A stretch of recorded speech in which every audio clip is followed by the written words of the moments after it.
আসসালামু আলাইকুম। আমি মোহাম্মদ আব্দুল হামিদ। আজকে আমি কথা বলবো যে আমরা যে গরুর মাংস বা ছাগলের মাংস বা বিভিন্ন জাতীয় মুরগি থেকে নিয়ে ইত্যাদি পশুর মাংস আমরা খাইতেছি।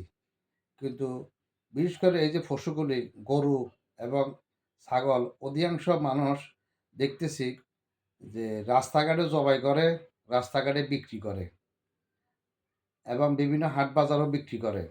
একবার যদি গরু জবাই করে ১৪ ঘন্টা ১৫ ঘন্টা সময় ধরে এগুলি বিক্রি করতে থাকে। এখন ১৪ ঘন্টা ১৫ ঘন্টা বা যতক্ষণ সময় রাখে, এতক্ষণ সময় কি রাখা কি যায় কিনা? কোনো একটা দোকানে মাংসের দোকানে কোনো ফ্রিজ নাই এবং এই পশুগুলো যে জবাই করে এগুলি কতটুকু স্বাস্থ্যসম্মত? এগুলারও কোনো পরীক্ষা-নিরীক্ষা নাই। একদিকে রাস্তাঘাটে জবাই করে, তা পরিবেশ দূষণ করতেছে। তাই পরিবেশ দূষণ থেকে আমরা মুক্তি নিতে হবে।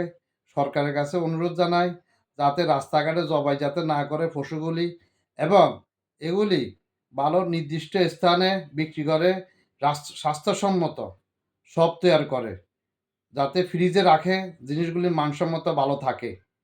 এখন ১৪-১৫ ঘন্টা থাকার পরে জিনিসগুলির মান আর কতটুকু ভালো থাকে সেটা যারা এ সম্বন্ধে অভিজ্ঞতা আছে তারা খুব ভালো করে জানেন। এবং এই পশুগুলি যে জবাই করতেছে, এগুলি কতটুকু স্বাস্থ্যসম্মত, এগুলা খাইলে যে মানুষের ক্যান্সার বা বিভিন্ন রোগে আক্রান্ত হইতে পারে, হইতেছেও।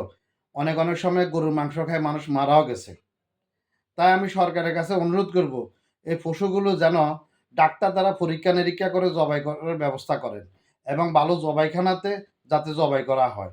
আমার ভিডিওটা যদি আপনারা ভালো মনে করেন, আপনাদের উপকারে মনে করেন, তাহলে যাতে সরকার পর্যন্ত পৌঁছে আপনারা লাইক, শেয়ার, কমেন্ট করে দিবেন।